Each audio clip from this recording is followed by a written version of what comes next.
Good afternoon, students. Welcome to all in your online classes.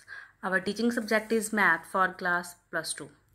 Today we discuss our second chapter, Inverse Trigonometry Functions. So we discuss our exercise 2A. So students 2A exercise करने लिए सब तो पहला सानू functions दी range और domain का पता होना चाहिए। सो रेंज और डोमेन तुसी याद करनी है और याद कित्थों करनी है, किवें करनी है।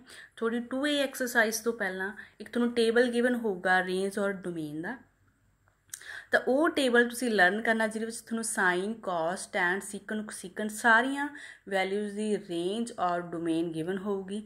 विद ब्रैकेट्स तुसी याद करना कि तुहानू ओपन ब्रैकेट दित्ती है जां क्लोज ब्रैकेट दित्ती है, तो वो टेबल तुसी लर्न करना जित्थों कि तुहानू रेंज और डोमेन का पता चल जाएगा।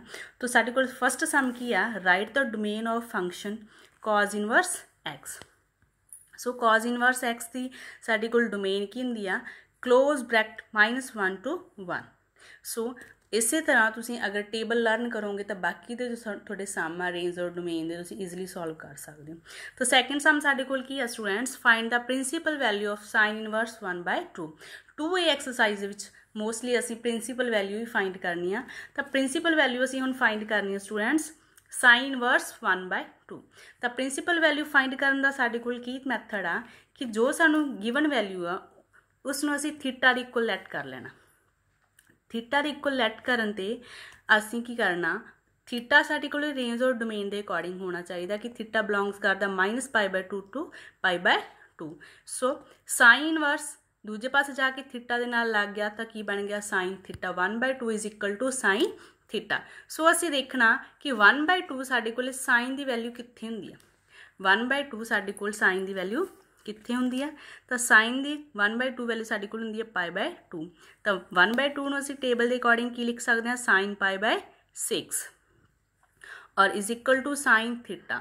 दोनों साइड साइन आ, साइन नाल साइन साडा की हो गया cancel, then π/6 is equal to theta.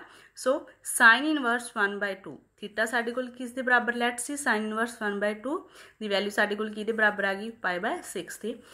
एक बार फिर रिपीट कर दी स्टूडेंट्स कि सब तो पहला असी गिवन वैल्यू नूं थीटा दी इक्वल लैट कर लेना, ओके।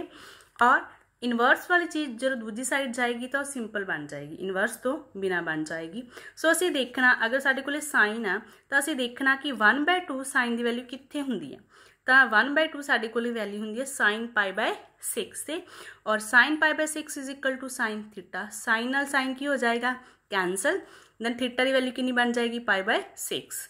स्टार्टिंग तो असीं थीटा की इक्वल लैट किया साइन इनवर्स 1/2। सो साडे कोल principal value of sine inverse 1/2 की आ गई π/6। इस तरह असीं प्रिंसीपल वैल्यू फाइंड करनी कॉज इनवर्स -1/2। तो उस तरह असीं थीटा दे लैट कर लांगे इक्वल, और असीं देखना थीटा साडे कोल रेंज और डोमेन के अकॉर्डिंग 0 to π दे विच लाई करेगा कि साडे कोल कदे भी कॉस की जो रेंज हुंदी है वो नैगेटिव नहीं हुंदी, 0 to π दे विच हुंदी है, पॉजिटिव हुंदी है। सो उस तरह कॉस थीटा साडे कोल बन गया -1/2। तो असीं देखांगे कि साडे कोल 1/2 कॉस की वैल्यू कित्थे आउंदी है, तो साडे कोल कॉस π/3 ते आउंदी है।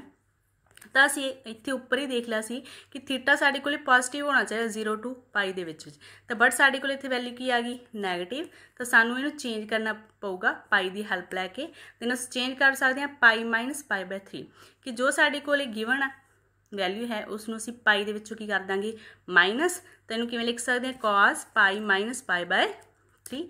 दैन माइनस करन दे साडे कोल की बन गया, सॉल्व करन ते कॉस 2π/3। दैन कॉस थीटा साडे कोल की इक्वल आ गया कॉस 2π/3। सो साडे कोल फिर की चीज़ बन गई students, cos theta is equal to cos 2π/3। Cos नाल कॉस साडा हो गया कैंसल, दैन थीटा की वैल्यू कितनी आ गई 2π/3।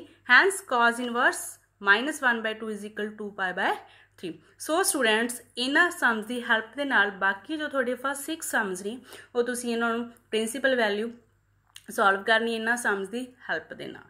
So thanks.